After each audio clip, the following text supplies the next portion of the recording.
isi buku.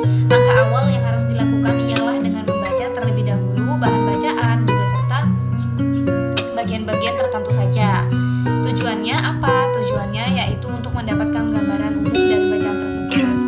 Yang kedua, membuat pertanyaan-pertanyaan. Pertanyaan ini biasanya akan muncul ketika kita melakukan beberapa survei. Jika tidak terdapat pertanyaan, usahakanlah untuk mencari apa yang tidak kita mengerti. Minimal ada sebuah kata yang asing kita dengar ataupun yang tidak kita tahu artinya. Kemudian kita beri tanda menggunakan stabilo ataupun alat lainnya pada kalimat yang tidak kita mengerti tersebut.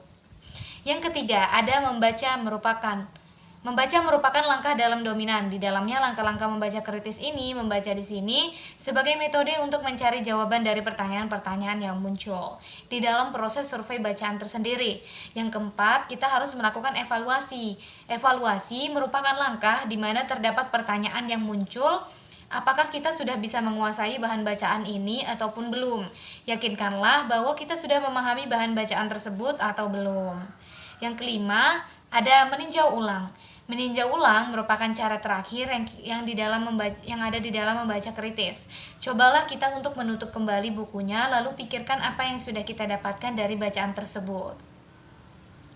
Tahapan yang ketiga, perlunya sikap kritis di dalam membaca dikarenakan membaca kritis ini mampu membantu kita untuk memahami suatu tulisan dengan menyeluruh. Dengan membaca bacaan kritis, kita melatih diri untuk mengenali tujuan si penulis, mengenali bias-bias yang muncul di dalam tulisan, dan memahami nada ataupun warna serta arah emosi yang kita ingin dimunculkan oleh penulis.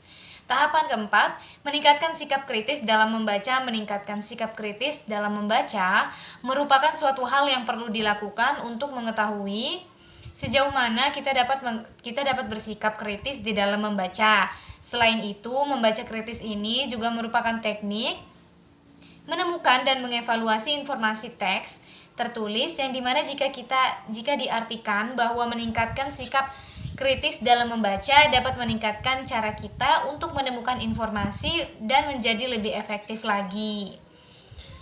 Terdapat satu metode yang dapat dilakukan untuk mengasah kemampuan membaca kritis, yaitu metode SQ4R atau Survey, Question, Read, Restart, Review, and Reflect. Nah, memasuki tahapan yang terakhir yaitu sudah memasuki kesimpulan. Membaca kritis adalah cara membaca dengan melihat motif penulis, kemudian kita menilainya. Membaca kritis berarti kita harus mampu membaca secara analisis dan dengan cara memberikan suatu penilaian. Membaca kritis ini juga merupakan proses ataupun kegiatan membaca dengan cara memahami teks untuk kemudian dianalisis dan dinilai kelayakan teks tersebut. Di dalam hal ini, seseorang pembaca harus mampu menganalisis dan juga menilai apakah yang dibacanya itu bermanfaat ataupun tidak. Apabila hasil penilaiannya terhadap isi bacaan tersebut sangat buruk, berarti si pembaca tidak perlu menyebarluaskan